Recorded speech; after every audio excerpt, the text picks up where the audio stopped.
Good afternoon. Just as we get started, let me introduce everybody. Obviously, Director Kimberly Zool of the Bermuda Weather Service, Commissioner of Police Michael De Silva, and Denton Williams from Belco are here to join me today.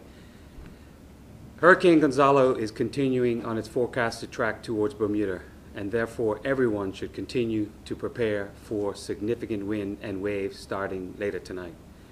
As I said yesterday, it is important that all preparations are completed later this afternoon before the winds increase throughout the night.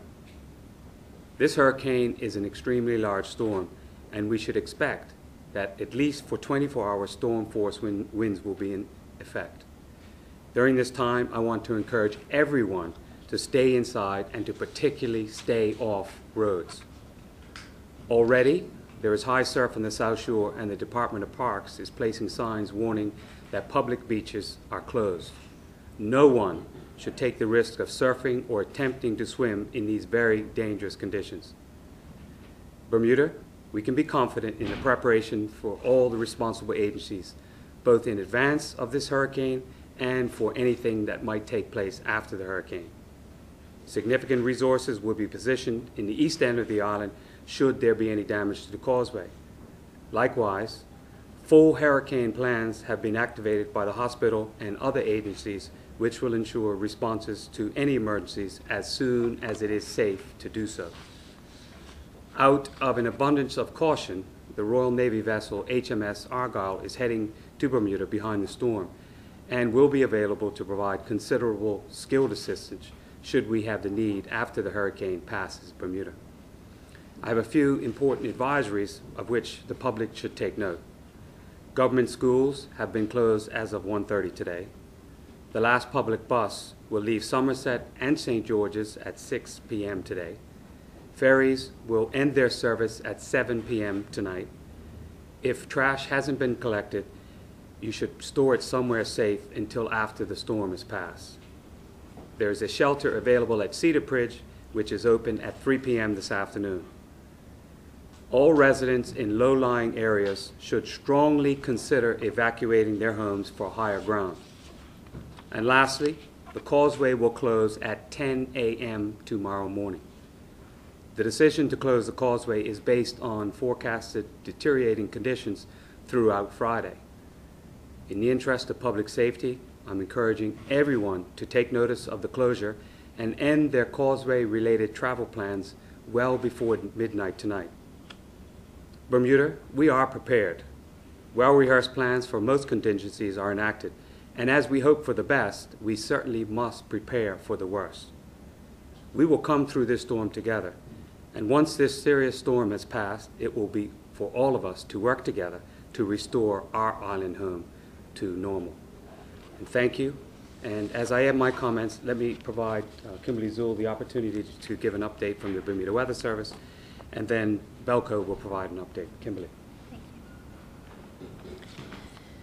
As of the noon advisory, Hurricane Gonzalo still actually approaches us, and we have hurricane warning in effect. The conditions really haven't changed that much, except that it is still expected to be a direct hit and not expected to decrease to Category 2 until after the island. So confidence level is very high in the Cat 3 threshold winds, and that means that we are adjusting our forecast to increase the wind strength, especially with gusty conditions.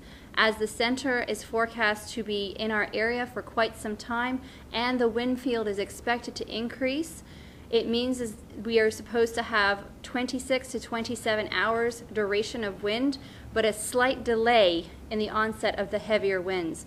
And this is actually happening at the height of the storm. Around 5 p.m. is also high tide. This is an important consideration. It's a shift from the timing of yesterday's press advisory. To couple with this, the storm surge has also increased, and so we are adjusting the sea heights from 35 yesterday to become 35 to 45 feet today. So this is as of the 4:30 forecast, which will be disseminated this afternoon. The gusts will also be adjusted because the eye wall may go through a recycle it does a reformation, and there can become very strong bands of convection, which then in turn leads to, in this case, Category 3 strength winds will provide gusts of 120 to 150 knots. Therefore, consider this an increase in the severity of the conditions being forecast.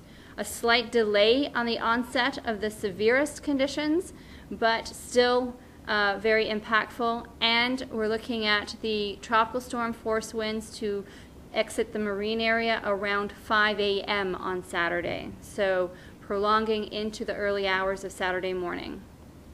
Thank you. We'll come to questions. Denton, Belko. Good afternoon, everyone. First, I'll give an update on the restoration to date. The restoration from Tropical Storm Faye is down to about 1,500 customers, from an initial number of 27,000. The Belko restoration teams will be standing down as Hurricane Gonzalo approaches. And in the interim, teams are focusing on making safe, that's securing debris and removing potential hazards. There will be some ongoing restoration efforts, but that won't be the biggest priority. Belko will be monitoring and adjusting the system during Hurricane Gonzalo.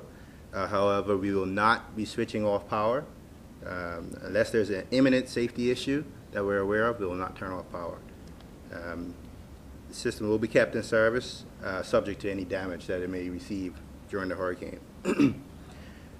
We ask that the public please unplug any sensitive electronic equipment during the storm to avoid damage from hurricane-related power fluctuations.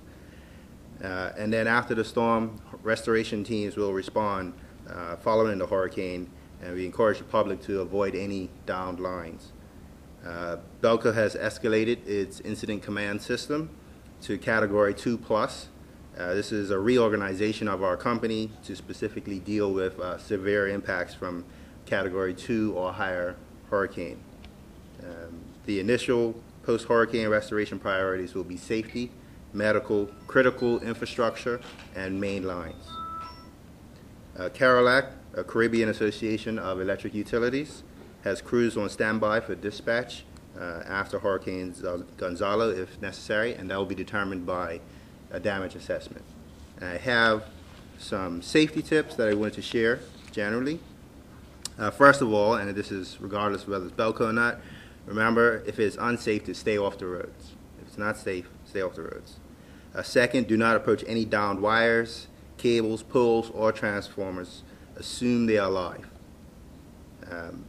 Also, with any personal generators you may have home, make sure you are careful. When you're refueling, please turn them off first. Do not hot refuel. That is, put fuel in the generator while it's running. It's extremely dangerous. Do not try to backfeed the network. And we also ask you to use them in a well-ventilated area. Do not put them in your houses. He also would like you to go to our Facebook page because we have much more information other than what we can provide here with some additional information and safety tips. And I have a quick note from Bermuda Gas to turn off your gas supply valve until the storm has passed. So in case a pipe gets ruptured or something like that, you won't have a gas leak. Never store gas cylinders of any kind inside. And always use outdoor appliances like barbecues. Never use them indoors as they can create carbon monoxide and cause a poisoning scenario for you. Thank you. Thank you, Captain. Commissioner? Thank you, Premier. Good afternoon, everyone. Just wanted to make a quick note about the causeway and wrap that into a wider message about road usage. So we spoke yesterday about the causeway. It comes down to a number of factors that are considered in tandem with each other. And unfortunately, as it turns out, in this current forecast, all of those factors are lining up perfectly as if they were a perfect storm, pardon the pun. So you've got 50-knot winds forecasted for late tomorrow morning, southeasterly direction, which is perpendicular to the causeway, which means the causeway will get the full brunt of it, high tide, and a storm surge. And when you put all those factors together, it precludes any on-site inspection that we would be able to do, and it mandates that out of abundance of caution we should take a preemptive step to close the causeway at 10 o'clock. That is likely to be the very latest time for closing. So the public are reminded not to leave everything to the last minute, and as the Premier says, you really should wrap things up today and shouldn't be on the road tomorrow. But if you are, bear in mind that once the causeway closes, we cannot tell you what time it will open up, because it is subject to the conditions abating and then an inspection after that. More generally, we encourage people to stay off the roads, and certainly by the time the causeway closes, our expectation would be that everyone should be indoors and certainly not traveling by the roads. Looking ahead for when the conditions improve, the other problem that we experience is people coming out to sightsee and have a look at the damage. This is not only dangerous for the public and people trying to travel on roads that may be damaged with down power lines that may still be charged, but it is actually extremely unhelpful to the emergency services, whose first priority is to clear a path so that we can get emergency vehicles to any emergency. So please stay in your homes and give us a chance to get the roads clear before you come out. Thank you. Thank you, Commissioner. Questions? I just wanted you to comment on the projectile. Yes. I had made a comment that the island is not in a state that it was before Faye. So you may not be able to behave the same way as you did. The winds actually will be able to dislodge certain things that aren't actually stabilized, and there's lots of debris. And so what would sway in a 30-knot wind probably will sway in less winds. Already we are experiencing 20-knot sustained winds around the island. Commissioner's Point is gusting 30 knots, and therefore winds are going to just gradually increase throughout the rest of the afternoon, but do expect those gusty conditions to come through for this evening, especially with a couple of showers. The other thing I wanted to mention is we're all focused on the storm, but there's also a recovery period afterwards. There is high pressure coming in behind this system, but there's also an area of showers moving in for later on Sunday. So this might be a little hamper for some of the restoration on the other side. The last thing I want to mention is we do also have a Facebook page. We will be updating it with synoptic weather jargon and images that we don't put on our website to try to explain more to the public. So if you like BWS on Facebook, you will see all of that information as well. I have a question for you, Ms. Zul. I saw as of noon on the National Hurricane Center website that Gonzalo had gained in strength. Yes. And it was Category 4. Mm-hmm. Is it possible that it could come tomorrow as a Category 4 and not downgrade as is expected currently? At the moment, the information is a solid Category 3, whereas last advisory it was a 3 tapering to a 2. So they have adjusted the impact locally for a solid Category 3. It is interacting with a front, which is going to cause some shear problems with it. It's going to start to destabilize a little bit in its structure. It's bumping up against that high, which is also hindering more formation of the system. And therefore, when the environment that it's just been in has gone over some really hot sea surface temperature, which it was the perfect environment for feeding a hurricane. Now we're moving into an environment where there are a couple of other factors at play, and so those factors are, meteorologically speaking, supposed to basically have the storm decrease in intensity. I wouldn't rule out the possibility that it may maintain high Category 3.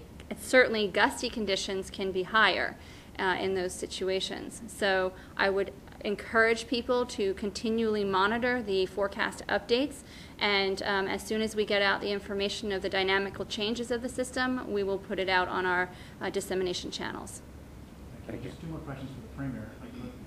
Premier, any update, or I'm curious as to the demand by the public for use of the emergency shelter at Cedar Bridge? It's too early to say because it only opens at 3 o'clock, so it'd be premature to speculate on that.